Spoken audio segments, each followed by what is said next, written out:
జై శ్రీరామ్. శ్రీమాత్రే నమః. శ్రీ గురుభ్యో నమః.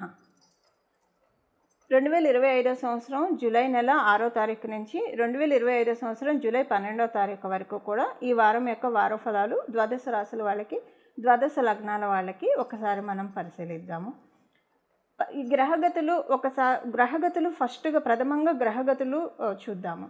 వృషభ రాశిలో శుక్ర భగవానుని సంచారము, మిథున రాశిలో రవి గురుల సంచారము, కర్కాటక రాశిలో బుధదేవుని సంచారము, సింహరాశిలో మంగళ్ మరియు కేతు సంచారము, కుంభరాశిలో రాహు భగవానుడి సంచారము, ఆఖరిదైన మీనరాశిలో శనీశ్వరుని సంచారము. అన్ని రాశుల్ని చాలా వేగంగా చుట్టూ వచ్చే ప్లానెట్ చంద్ర భగవానుడు. ఈయన ఈ వారంలో తులారాశి నుంచి మకర రాశి వరకు ఆయన సంచారం సాగుతుంది. ఇవి గోచార గ్రహాలు ఈ రాశుల్లో స్థితులై ఉన్నాయి.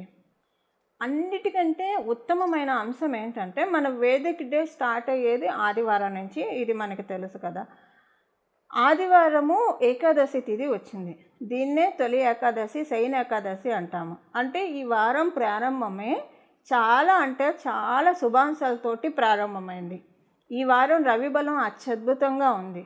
దానికి కారణం ఏంటంటే తొలి ఏకాదశి నుంచి మనకి ఈ వీక్ ప్రారంభం అవడము సూర్యనారాయణమూర్తి బలాన్ని ద్వాదశ రాశుల వారందరికీ కూడా చాలా చక్కగా సూచిస్తూ ఉంది. అందులో మనం గోచారంలో కూడా చూసుకుంటే సూర్యనారాయణమూర్తి దేవగురువర్యులైన బృహస్పతితోటి కలిసి మిథున రాశిలో సంచారం చేస్తూ ఉన్నారు. సో ఈ వారము ఇంకా తర్వాత ఉత్తరాయణ పుణ్యకాలము అయిపోయే సమయంలో కూడా ఉన్నాం. తర్వాత దక్షిణాయన పుణ్యకాలం ప్రారంభం అవుతుంది. ఇన్ని విశేషాంశాలు ఈ వారంలో మనకి సూచిస్తూ ఉన్నాయి. ఈ వారంలో మనము అంటే శుక్ర భగవానుడు కూడా చాలా ప్రశాంతంగా ఉన్నాడు. ఆయన స్వరాశి అయిన వృషభ రాశిలో ఆయన సంచారం చేస్తూ ఉన్నాడు. సో ఇన్ని శుభాంశాలతో కూడిన ఈ వారము ద్వాదశ రాశుల వాళ్ళకి ఎలాంటి ఫలితాన్ని ఇస్తుంది, ఈ విషయం ఇప్పుడు మనం పరిశీలిద్దాం. కర్కాటక రాశిలో పుట్టిన వాళ్ళకి సొసైటీలో బాగా గుర్తింపు, గౌరవం ఉంటుంది. మిమ్మల్ని ఎవరైనా అపార్థం చేసుకొని ఉంటే వాళ్ళకి అపార్థం చేసుకున్నామని తెలుసుకుంటారు. ఒకవాడు మిమ్మల్ని అర్థం చేసుకొని ఉంటే ఇంకా బాగా ఇంప్రెషన్ పెరుగుతుంది. అంటే ఒక రకంగా చెప్పాలంటే కర్కాటక రాశి, కర్కాటక లగ్నంలో పుట్టిన వాళ్ళకి ఇంప్రెషన్ బాగా పెరుగుతుంది. అందరి దృష్టిలో చాలా ఇంప్రెషన్ పెరుగుతుంది మీకు. అలాగే మీ కాన్ఫిడెన్స్ కూడా చాలా రైజ్ అవుతుంది, కాన్ఫిడెన్స్ బూస్టప్ అవుతుంది. కాకపోతే ఒక్క చిన్న విషయం ఏంటంటే మీకు కమ్యూనికేషన్స్లో వాటిల్లో అంటే ఇప్పుడు మీ చుట్టూ ఉండే వాళ్ళు ఎలా ఉంటారంటే ఈ వారం నేను చెప్తున్నాను, మిమ్మల్ని పొగుడుతూ ఉంటారు. బాగా పొగుడుతూ ఉన్నప్పుడు ఏమవుతుందంటే ఒక్కొక్కసారి మితిమీరిన పొగడ్తల వల్ల మనకి ఉన్న ఆత్మవిశ్వాసం మితిమీరిన విశ్వాసం అవుతుంది. అలా కాకుండా చూసుకోండి. అంటే అంతా చాలా బాగుంటుంది. మరీ ఎక్కువ బాగున్నా అతి సర్వత్రా వర్జయత్ అని చెప్తుంది శాస్త్రం. సో అప్పుడు మన పొగడ్తలు అనేది కొంత లెవెల్ వరకు మనం తీసుకోవచ్చు, మంచిదే. పొగిడితే మనకి కూడా కాన్ఫిడెన్స్ లెవెల్ బూస్టప్ అవుతాయి. బట్ ఏంటంటే ఇప్పుడేదో వాళ్ళు ఏదో మిమ్మల్ని ఏమంటారు, ఏదో కావాలని పొగడటం కాదు, మనస్ఫూర్తిగానే పొగుడతారు. అంటే ఎప్పుడైనా కొంతమంది పొగిడితే ఇక్కడి నుంచి వస్తాయి, కొంతమంది పొగిడితే ఇక్కడి నుంచి వస్తుంది. అది మనకి వాళ్ళ మొహం చూస్తే, వాళ్ళ కళ్ళు చూస్తే మనకు అర్థమవుతుంది. కానీ ఈ వారం మిమ్మల్ని పొగిడే వాళ్ళందరూ ఇక్కడి నుంచే పొగుడతారు, కానీ ఇక్కడి నుంచి పొగడరు. సో డెఫినెట్గా వాళ్ళు ఆపుకోలేరు. అసలు అంతకుముందు కొంతమందికి ఉంటుంది, ఎంత అవతల వాళ్ళలో మంచితనం ఉన్నా వీళ్ళు చెప్పరు, లేదా ఎంత అవతల వాళ్ళలో ఏమన్నా చెప్పడానికి ఇష్టపడరు. అంతే, కొంతమంది నేచర్ అలా ఉంటుంది. అలాంటి వాళ్ళు మీ సర్కిల్లో ఉన్నా ఖచ్చితంగా మిమ్మల్ని పొగిడే తీరాలి. అది విధి, రాత, మనమేం చేయలేం. సో అలాగే ఈ వారం ఏంటంటే పొగడ్తలు ఎక్కువ అవుతాయి, పొగడ్తల వర్షం ఉంటుంది అనమాట. కర్కాటక రాశి, కర్కాటక లగ్నంలో పుట్టిన మీ సరౌండింగ్స్, మీ జనాల మధ్య అది మితిమీరి ఆత్మవిశ్వాసానికి వెళ్ళకుండా మీకు మీరు జాగ్రత్త పడండి, అంతే. సో ఇంత పొగుడుతున్నారు కాబట్టి నాకు ఇంకా బాధ్యత పెరిగింది. సో అంటే ఎప్పుడైనా సరే ఒక పొగడ్త మనం అందుకున్నా, లేదా ఒకళ్ళు మన మీద నమ్మకం పెట్టుకుంటున్నారన్నా, ఒకళ్ళు మనకి గౌరవం ఇస్తున్నారన్నా, అక్కడ ఇండైరెక్ట్ ఇండికేషన్ ఏంటంటే మన బాధ్యత మనకి పెరుగుతూ ఉందనేది మనం లెక్క కట్టుకోవాలి, మనం గమనించాలి. అలా మన బాధ్యత పెరిగింది అని మనం అనుకుంటే అప్పుడు మితిమీరిన విశ్వాసంలోకి మనం వెళ్ళాం, అప్పుడు అన్నీ సజావుగా వెళ్తాయి. సో అని మీరేదో బాధ్యత లేదో అలా నేను చెప్పట్లేదు. ఇప్పుడు మితిమీరిన పొగడ్తలతోటి ఆత్మవిశ్వాసం హెచ్చి అది అహానికి దారం తీయచ్చు. ఆ అహం ప్లేస్లో బాధ్యత అని పెట్టుకుంటే కనుక ఇంకా మనం ఇంకా పెరగాలి, దీన్ని నిలబెట్టుకోవాలి, ఇది ఇంకా పెరగాలి, పెరగకపోతే పెరగకపోయింది, తగ్గకూడదు అన్న బాధ్యత మనందు మనం పెట్టుకుంటే అప్పుడు అది మితిమీరిన ఆత్మవిశ్వాసం కింద వెళ్ళదు. ఇది ఒక పెద్ద బ్లెస్సింగ్. ఉద్యోగస్తులకి ట్రెమెండరస్ పీరియడ్, ఎక్సలెంట్ పీరియడ్, చాలా బాగా ఉంటుంది ఉద్యోగస్తులందరికీ కూడా. అంటే మీకు హుషారుగా వెళ్ళొస్తారు ఆఫీస్కి, ఒక పిక్నిక్ స్పాట్కి వెళ్ళినట్టు ఉంటుంది. అంటే పిక్నిక్స్ మీకు వర్క్ ఉండదు అలా అని నేను చెప్పట్లేదు, వర్క్ ఉంటుంది కానీ చాలా తొందరగా చేస్తారు. అసలు మీకే అర్థమవుతుంది మీ ఎనర్జీ లెవెల్స్ ఎంతగా అంటే అంటే అన్కంఫర్టబుల్గా ఉంటుంది ఇప్పటిదాకా ఉన్న మీ ఎనర్జీ లెవెల్స్, ఇప్పుడున్న ఎనర్జీ లెవెల్స్. సో చాలా కొండంత పనిని కూడా తొందరగా చేసేంత కెపాసిటీ ఇప్పుడు మీకు ప్రసాదిస్తున్నాయి గ్రహ దేవతలు. అలా మీకు ఇప్పుడు ఉంది. వ్యాపారస్తులకి కూడా సేమ్ పాయింట్, చాలా పనులు చేస్తారు ఈ వారంలో మీరు. అది మీకే అంటే అంతకుముందు ఇదే పని ఈ వారంలో చేసిన పనులు అంతకుముందు అయితే మీకు 1 నెల 2 నెలలు బట్టి ఉండవచ్చు కాక, అరే అలాంటి పనులను ఎలా నేను ఇంత తొందరగా చక్కబెట్టాను అని మీరు అనుకుంటారు. అలా చక్కబెడితే ఇండైరెక్ట్గా చెప్పాలంటే వ్యాపారస్తులకైతే మనీ యోగం కూడా, ధనయోగం కూడా. ఎందుకంటే ఎంత వ్యాపార పనులు నిర్వహిస్తే అంత డబ్బులు కదా వ్యాపారస్తులకి. సో ఇలా ఉంటుంది. అదే ఉద్యోగస్తులకైతే మీరు చేసే పనుల వల్ల మీకు గుర్తింపు, గౌరవం, హోదా పెరగడం, ఇలాంటివన్నీ తదితర అంశాలన్నీ ఏమైనా స్టెప్ బై స్టెప్. మన కష్టానికి అక్క చెల్లెళ్ళు ఉంటారు, దుఃఖానికి అక్క చెల్లెళ్ళు ఉంటారు. కష్టానికి అక్క చెల్లెళ్ళు ఎవరంటే మనకి హోదా పెరగడం, గౌరవం పెరగడం, మన వృద్ధి, ఇవన్నీ అక్క చెల్లెలు. ఇంకా దుఃఖానికంటే డిప్రెషన్లోకి వెళ్ళిపోవడము, ఆత్మన్యూన్యత భావానికి వెళ్ళిపోవడము, ఇంకా రకరకాలుగా అక్క చెల్లెళ్ళు ఉంటారు. బట్ కష్టాలకి ఇప్పుడు ఎదుగుతున్నప్పుడు కూడా ఈర్ష్యాద్వేషాలు కూడా వెనక ఉంటాయి. అవేం మనం ఏం చేయకుండా ఉండడానికి మన పని మనం చేసుకొని వెళ్ళిపోవడం, కామ్గా ప్రశాంతంగా మన పని మనం చేసుకుంటే అదృష్టవంతుడిని ఎవడు చెరచలేడు, దురదృష్టవంతుడిని ఎవడో ఒక్కనాడికి బాగు చేయలేడు. ఇది మనం చిన్నప్పటి నుంచి వింటూనే ఉన్నాం. చెరపకరా చెడేవు.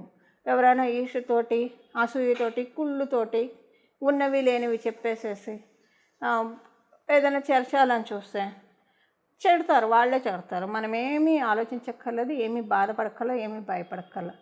భగవంతుడిని నమ్ముకుంటే, ఈశ్వరుడిని నమ్ముకుంటే మనకు వచ్చిన ఇబ్బంది ఏం లేదు. అసలు ఈ వారం ఈ పాయింట్స్ ఏమో అప్లికేబిలిటీ ఉండదు, బట్ ఏదో సందర్భం వచ్చింది కాబట్టి చెప్తున్నాను అంతే. ఇవి ఈ వారం యొక్క గోచర గ్రహస్థితుల ఫలితాలు కర్కాటక రాశి, కర్కాటక లగ్నంలో పుట్టిన వాళ్ళకి. ఈ వారము ద్వాదశ రాశుల వాళ్ళు చేసుకోవాల్సిన పరిహారము, సూర్యనారాయణమూర్తి బలం అత్యద్భుతంగా ఉండడం వలన ఈ వారం మొత్తం కూడా సూర్యనారాయణమూర్తి ఆరాధన చాలా మంచి ఫలితాన్ని ఇస్తుంది.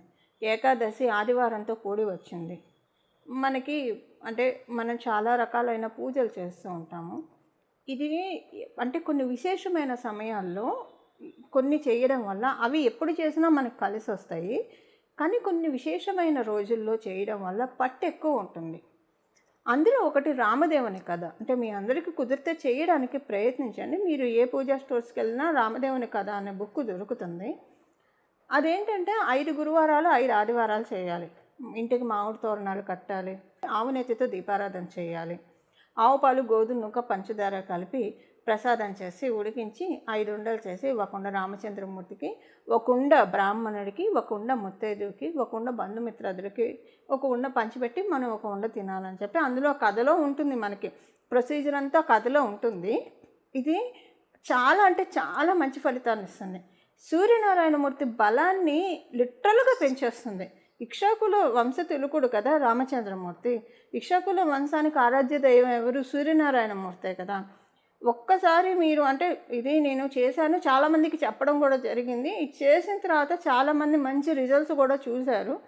మీకు చెయ్యాలి అని అనిపిస్తే కనుక ఇది చాలా అంటే చాలా అంటే అందులో ఏముండదు. రామచంద్రమూర్తి జననము, ఆయన పట్టాభిషిక్తుడు అయ్యే వరకు కూడా బ్రీఫ్గా ఉంటుంది. దశరథ మహారాజుకి 3 భార్యలు, కౌసల్య, సుమిత్ర, కైకేయి. అంటే చాలా బ్రీఫ్గా చెప్తున్నాను. కౌసల్య, సుమిత్ర, కైకేయి వాళ్ళకి ఎంత కాలానికి సంతానం కలగకపోయేసరికి పుత్రకామేశ యాగం చేసినప్పుడు దేవతలు మెచ్చి పాయస పాత్రను ఇస్తే అది తన భార్యలకు ఇచ్చినప్పుడు 3 మహారాణులు అది భుజించంగానే గర్భవతులు అయ్యారు. 9 మాసాలు నిండంగానే చైత్రశుద్ధ నవమి నాడు శుక్లపక్షంలో పునర్వసు నక్షత్రంలో రామచంద్రమూర్తి జననము. అలాగే లక్ష్మణ భర్త శత్రుఘ్నుల జననము. వాడు దినదిన ప్రవర్ధమానులై బాలచంద్రుల వలె వెలుగుతూ ఉన్నప్పుడు దశరథ మహారాజుని విశ్వామిత్ర మహర్షి వచ్చి యాగ సంరక్షణార్థం యాగం చేస్తూ ఉంటే రాక్షసులు, తాటకి మొదలగు రాక్షసులు వచ్చి యాగాన్ని భగ్నపరుస్తూ ఉన్నారు. రక్తము ఇలాంటివి యాగంలో పోస్తూ.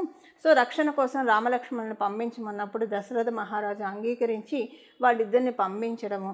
అప్పుడు మధ్యలో ముని వాళ్ళిద్దరికీ బల అతిబల విద్యలు, ఈ విద్యలు ఏంటంటే ఆకలి దప్పుని జయించడానికి ఇవి చెప్పి తీసుకువెళ్ళారు. రామచంద్రమూర్తి యాగ సంరక్షణార్థం నిమిత్తం తాటకిని చంపారు.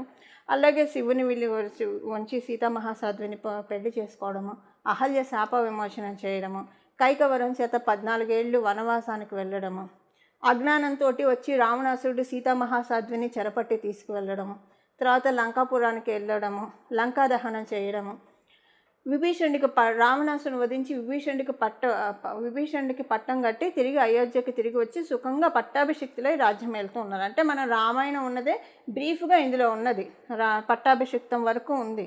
అంటే మనము రామచంద్రమూర్తిని ప్రతి ఆదివారము రామచంద్రమూర్తి కథ బ్రీఫ్గా, అంటే చాలా బ్రీఫ్గా ఉంది కానీ మొత్తం మనకు కవర్ అవుతుంది.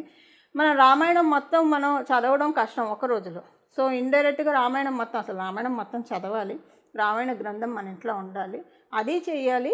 ఇది ప్రతి గురువారం ప్రతి ఆదివారము రామచంద్రమూర్తికి సంబంధించిన ఈ కథను చదువుతూ ఉండడం వల్ల హనుమత్ ప్రసన్నతను పొందుతారు. నేనైతే హనుమత్ ప్రసన్నతను పొందాను, ఖచ్చితంగా పొందాను. నేను ఎప్పుడు కాదు, ఇది నేను ఎప్పుడైతే చేశానో ఒక 6 సంవత్సరాల క్రితం, ఒక 10 సంవత్సరాల క్రితం చేశాను.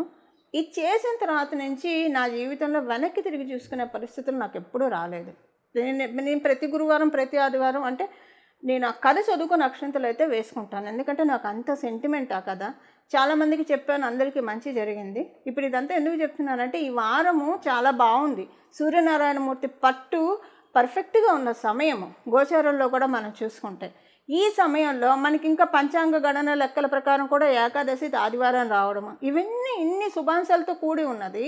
మనందరి జీవితంలో శుభత్వం రావడానికి రామదేవుని కథ మీకు ఏ పూజా స్టోర్స్లో అయినా దొరుకుతుంది, భక్తి బుక్కులు అమ్మే షాపుల్లో దొరుకుతాయి, తెచ్చి చేయడానికి ప్రయత్నించండి. 5 గురువారాలు 5 ఆదివారాలు ఇవన్నీ మేము చేయలేమండి అని అనుకున్నప్పుడు రామదేవుని కథ అంటే ఇప్పుడు మనం తెలుసుకున్న, ఇప్పుడు నేను చెప్పాను కదా, ఇది మీకు తెలుసు కదా మనకి రామాయణము. అదైనా సరే బ్రీఫ్గా మీ మనసులో నెమరు వేసుకోండి. ఆదివారాలు గురువారాలు, ప్రతి ఆదివారం ప్రతి గురువారము, ఈ ఆదివారం నుంచి మొదలు పెట్టండి, చాలా మంచి ఫలితాలు వస్తాయి. ఇవేమీ చేయలేము. శ్రీరామ రామ రామ, శ్రీరామ రామ రామ, శ్రీరామ రామ రామ, ఏదన్నా చేసుకోండి. అంటే మీరు చేసుకుంటారు, మీరంతా నాకు తెలుసు, అందరికీ భక్తిభావం కలవాళ్ళే. భగవంతుడి కోసం టైం అంటే చక్కగా కేటాయించే వాళ్ళమే మనందరం కూడా. సో అంటే సమయాభావాన్ని బట్టి చేయలేకపోతున్నామే అన్న ఆర్తి పడకుండా ఇలాగైనా చేసుకోవచ్చు. ఇలా చేసుకొని చూడండి. ఈ వారం తర్వాత, ఈ వారం నుంచి చాలా సత్ఫలితాల్ని మనందరం ఖచ్చితంగా చూసే తీరుతాము. ఇలా మనందరం కూడా భగవత్ కృప, విశేష కృపకి పాత్రలు అవ్వాలని చెప్పి నేను కూడా మనందరి తరఫున భగవంతుడిని ప్రార్థిస్తూ మంగళం. నమో భగవతే వాసుదేవాయ.